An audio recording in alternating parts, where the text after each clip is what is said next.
In this video, you'll learn 3 ways to transfer your drawings to watercolor paper.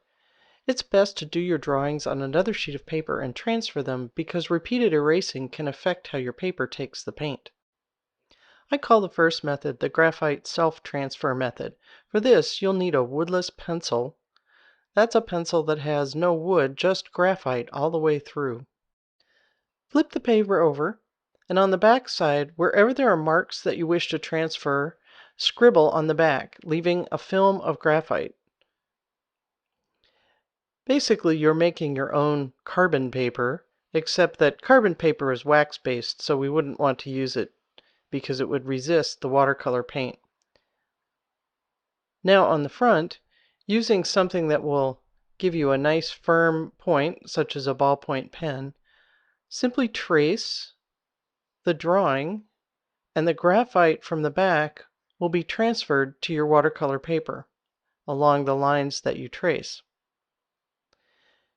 Before you pull the paper off, make sure to check and see if you've transferred all the lines you wish to transfer. The lines look fairly faint in the video, but actually they're plenty dark enough. The second method is to use graphite transfer paper. Notice that it says wax-free. Unlike carbon paper, graphite transfer paper just has graphite on the back. There is no waxy base. To use this, you place your sheet of watercolor paper down and unroll a piece of graphite transfer paper. There's graphite on one side and not the other. The darker side is the side with the graphite. Place it face down over your watercolor paper, and then place your drawing on top. Usually you can feel the watercolor paper through the other papers and line things up. Now trace just as you did before. This is basically the same method we just used, except that instead of having to add graphite on our own to the back of our drawing, we have it done for us. Again, it looks fairly light, but it's plenty dark in person. You can reuse your graphite transfer paper many times before you'll have to replace it. The third method is to use clear acetate and a sunny window or a light box. Acetate is sold under the brand name Duralar and comes in rolls or sheets. The lightest thickness is plenty strong enough for this transfer method. You'll also need a Sharpie marker. I like to use the one with the ultra-fine point. Place your sheet of acetate on top of your drawing and then trace it with your Sharpie marker.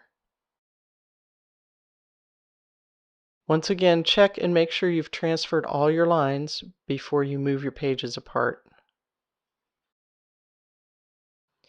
If you happen to make a mistake, a little rubbing alcohol on a cloth will erase the Sharpie marker and allow you to redo portions of your design. With all of these transfer methods, you can transfer the drawing after you've put on initial washes if you like. Let's demonstrate that in this example. I'm going to take a small piece of masking tape to help hold things in alignment as I do my tracing, since the acetate is a little on the slippery side. Now I just hold it up to a sunny window or place it on a light box and trace it with a pencil. Developing your drawings elsewhere and transferring them to your watercolor paper saves your watercolor paper from multiple erasures and makes drawing more relaxing. Now you know 3 ways to do it.